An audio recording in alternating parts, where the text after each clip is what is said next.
Welcome to Golden Isles TV. I'm your host, Avery Brooks, and I am here with Regina McDuffie, City Manager for the City of Brunswick, and Carrie, the new Public Information Officer. Welcome. Thank you. Thank you so much, Avery. We're so glad to be here for July. Of course, starting our fiscal year, ending our fiscal year. Things never stop, but we try and end things and begin things. But I wanted to start off by introducing Carrie Hogan, who is our Public Information Officer for the City of Brunswick. We are so very proud to have her here. This is a new position that we want to have to better engage and communicate to the community. So Carrie comes with a wealth of experience, but she has a big job that we want, to bring about some great improvements in the city with. And I will just allow her to introduce herself and tell you a little bit about her. Great. Hi, I'm Carrie Hogan. I am so grateful for the opportunity to be here in Brunswick and to start working with the City of Brunswick on this big job. But I'm ready, and I'm anxious to get spun up and to get going and meet everyone. I come out of the federal system. I worked for the State Department in public affairs. My husband is a federal agent, and we live at embassies and consulates around the world, or we have. And so we just came out of Turkey. I worked in the public affairs department of the U.S. Embassy in Ankara, Turkey. When I got here, I didn't really know how it would translate, from a federal job to a local job. And I've told everybody that it is simultaneously exactly the same and completely different. Right? There are some really similar aspects and some very different aspects. And I'm really enjoying getting to know everyone. I'm really enjoying the community. I can't stress that enough, that Brunswick is a wonderful town so far. I've been very happy to be here, and we're really happy to make this our home. Well, that's very exciting. Well, welcome. This is quite exciting. Where are you from originally? Originally, I'm from Montana. Okay. But I haven't lived there in a long time. Our home of record most recently was Houston, but we haven't lived in the States since 2016. So, wow. So we have been out for a while. It was time to come home. Yes, yes. Well, welcome. I know Regina and the whole team at the City of Brunswick is thrilled to have you, and it was filling such a need, and it sounds like you have such great experience coming into the position. So this is exciting. Welcome. Thank you. I'm really excited. I think that in some ways it's a really a benefit for me that I have not been here, that I'm new not only to the position but to the area. I get to experience everything here for the first time, and it's really exciting for me. Yeah, I think Carrie didn't go into a lot of detail about her experience, but she's had great experience in communities that are different from what she's normally been into. And I think that is one of the things that I think she brings to the table, is just being able to recognize differences and things that the community, need to enhance. And she's been through an earthquake, which, here we have hurricanes. So natural disasters and that experience, you can bring about just those experiences as well here. Right. Oh, that's huge, because we do talk about hurricanes a lot, and it happens hopefully once every 100 years or so. But when it does happen, everybody needs to be ready, and so that's a huge benefit that you understand.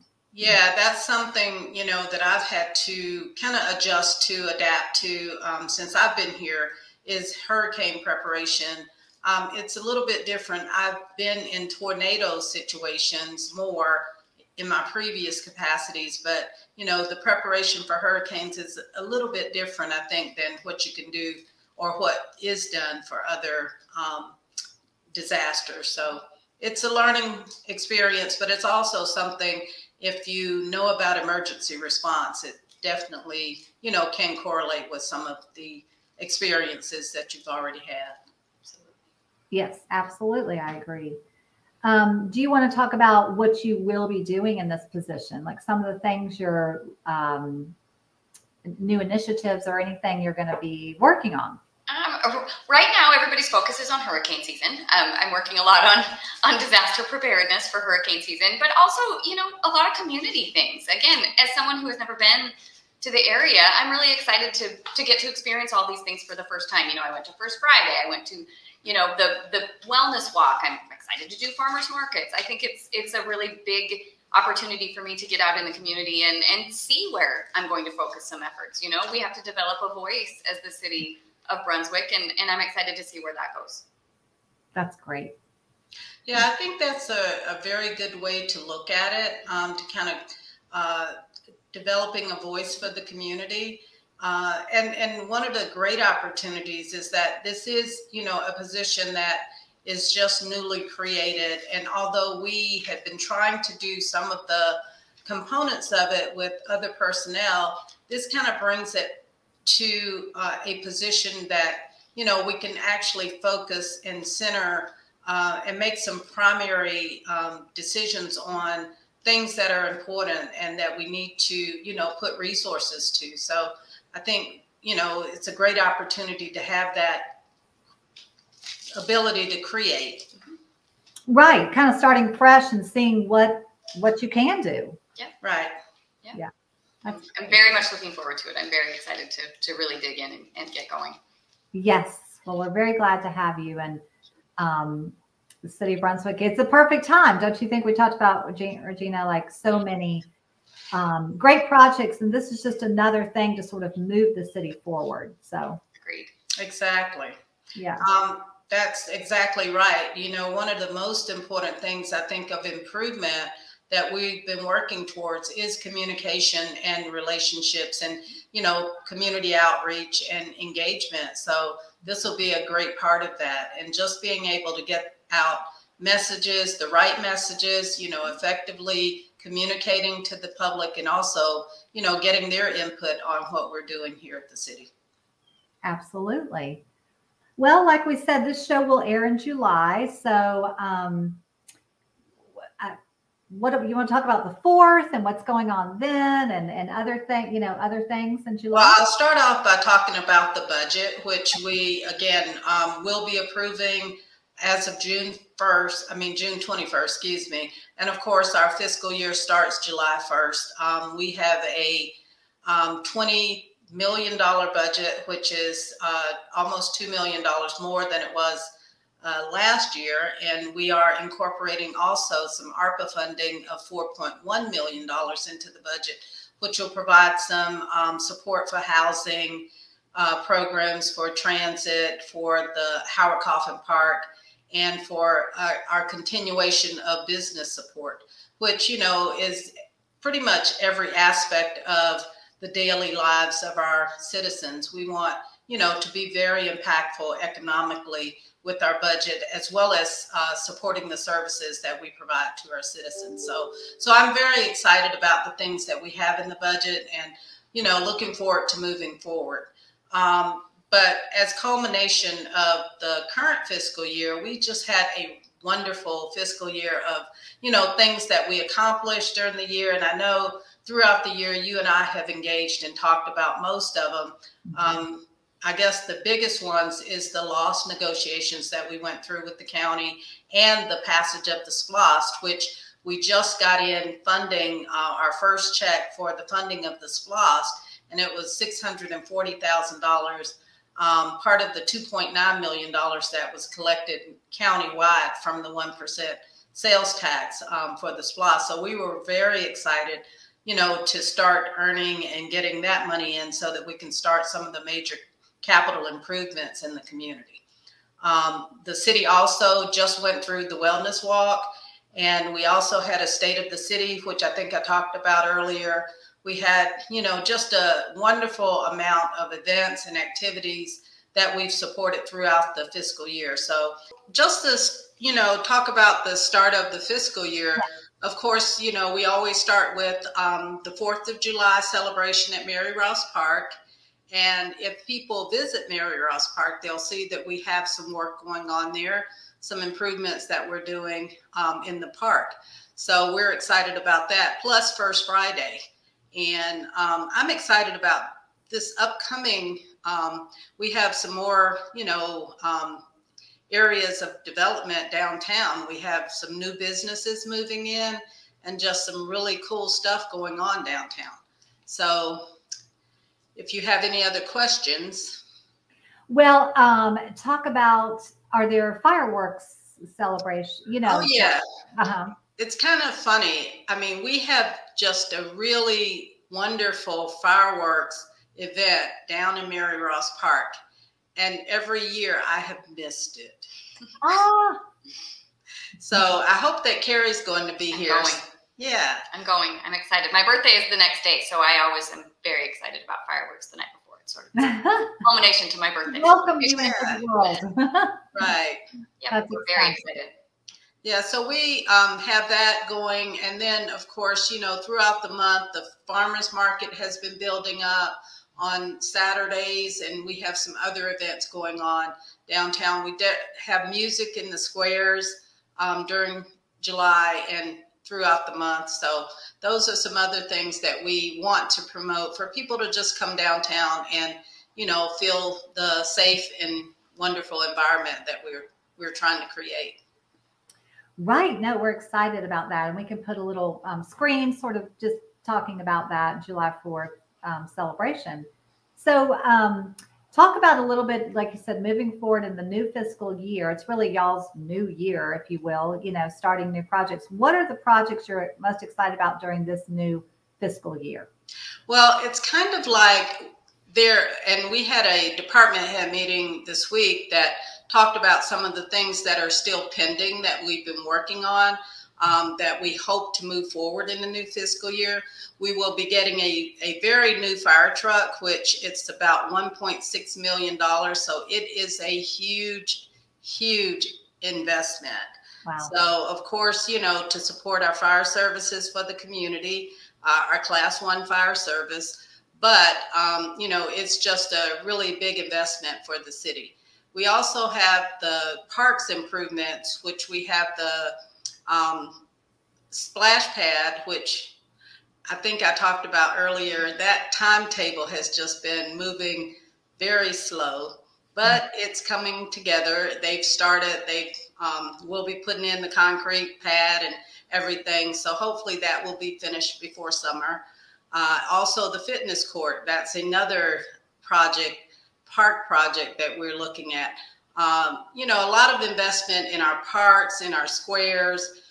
There will be some road improvements and drainage improvements that are starting. You'll see some work around the community. The Macon-Talmadge drainage project will be starting up, so there will be some traffic issues with that. But, you know, with construction and improvement comes some discomfort. So that'll be starting up soon.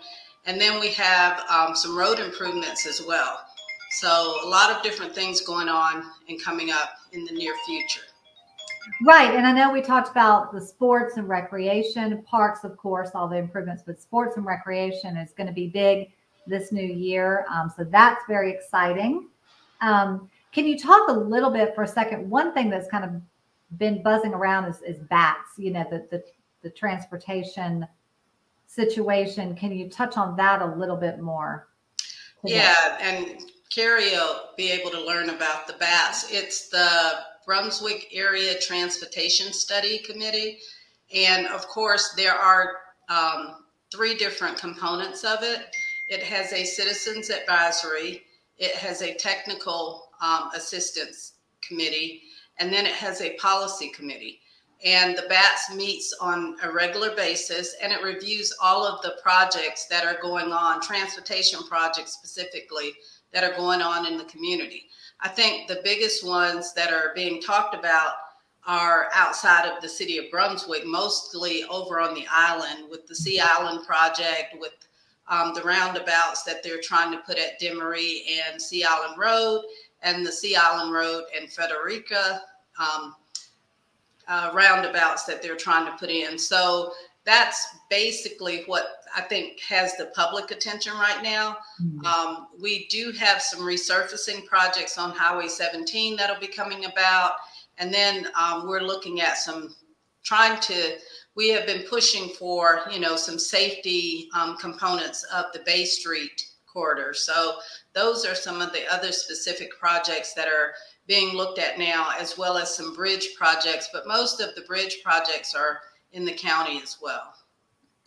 Right. So it sounds kind of like the projects that Brunswick, the Brunswick part of BATS seems to maybe be not as controversial and a little bit less confusing and well, at the moment, yeah, we don't have a lot of big projects. And of course, you know, when we talk about the BATS committee, a lot of it is state routes and you know, the major thoroughfares. So yeah, we will be doing some resurfacing on Altama, but we won't be, you know, changing lanes or widening or anything like that. So there's a lot of that goes on in the county, but is not being done necessarily in the city. I think the only concern right now is the Bay Street corridor and trying to provide some safe intersections at 4th Street and at Gloucester for, you know, that particular corridor. But other than that, in the city, there's not a lot, you know, that's being, I guess, discussed in the BATS committee. Good. Yeah. That's good to hear. Yeah, I know that's an ongoing discussion with the committee and all of that, but people love to hear an occasional update and how BATS is affecting their part of this community. So thank you for that update. And, you know, I always get from these shows, which I hope the public gets as well, is that it's constant changing, but it's changing for good. You know, it's changing in a positive way. It's changing to make things better. And I just feel that every time I talk to you and your team at the city, that's really the cohesive spirit that y'all have there. So we appreciate that. Yeah, one of the things that when I started my conversation with Carrie was to ask her to just come in and evaluate the city, not only the internal operation, but external, you know, anything that she sees that, you know, we need to look at, talk about, and even good things that she sees in the city that we can, you know, promote more. So I really want to have her, as she said, as an outsider, come in and look at things and give us some input, because, you know, sometimes as a part of the community, you can ride past things and see them all day and not recognize either the potential for growth or the potential for change. And I'm always trying to, you know, make sure we are improving on what we do, you know, with the city internally and externally. Right. No, that sounds great. Yes, that's exactly what is happening. And she'll just add to that positive spirit. And so it's great to see. And we're, you know, like we talked about before, you know, we've had funding and waiting for it to come in, and we've got all those projects, but we're really starting to see the things happen. You know, we're not waiting as much anymore. It's more like they're actually happening. So that's super exciting to see as well. So yeah, I really hope to have a good chance to amplify some of these great things and work on developing, you know, a collaborative relationship between the community and the city. You know, like you say, sometimes it's things go on and you don't really know the status. And I think we can really work to promote a voice of collaboration between the citizens of Brunswick and the city government, so people know what's going on and what's happening and where we are in the status of things. That's right. Yes. Yeah, and you know, you had asked about the recreation. We are moving forward with our recreation program, and maybe that'll be the next program that we do in August. We can focus on recreation, because the recreation will be starting up and transitioning the 1st of September. So we are looking forward to promoting and marketing, you know, the recreation facilities and programming that the city is going to develop in the community. And that'll be something for next year that, you know, has to be accomplished and completed. And we want to make sure that we promote it and have as much citizens and residents participating in that process. Yes, people are going to, once it's up and running, yes, people are really going to want to know how to get involved, what to do, what, you know, what there is going on, what you have to offer. So, yes, we'll definitely have to focus on that maybe next time in August. Yes. Well, anything else y'all want to touch on today? Well, we had a great storm come through last night, and it was amazing because normally when we have something coming like that, we have a flurry of emails and, discussion about if there's need for preparation. But I think the storm must have come in without, a lot of knowledge or, it was a lot. Yeah, it was a lot. It was amazing, how intense it was just for the few minutes that it lasted. And those type things are ones that, we try to stay prepared for and have our crews out on the streets and making sure, that the flooding is lessened as much as possible, and the streets are cleared as soon as possible so that we can, keep people safe. But what I would say is, during that time, as much as you can, stay in your home because, the winds were quite intense. Yes, absolutely. It did. It sort of came out of nowhere. So it felt like that anyway. It did. It really did. It was like yesterday during the day was fine. And then, last evening it turned to such, I looked out my door and, my trash cans were flying across the yard. My dog was outside right when it happened. She was just outside, puttering around the yard, and all of a sudden it was like, oh, come inside. I know. It was a lot. Yeah. So it was kind of interesting, and it didn't last that long, but, it was really interesting to have a storm come in like that. Because usually like I said, notifications are going out 3 hours before or something, to let us know, but it kind of swooped in and kind of almost swept us away. It did. And I think Carrie was mentioning earlier, hurricane preparedness. Maybe we should talk about like thunderstorm preparedness, like just to understand, yes, it's both safety season, it's hurricane preparedness season, hurricane season, but it's also just general storm season, which they seem to be getting stronger. So I think when I feel the humidity drop, here it comes, then I feel like that's just a ripe condition for storms. So people just need to be aware, once summer starts and you feel that humidity, there could be a pop-up storm at any time.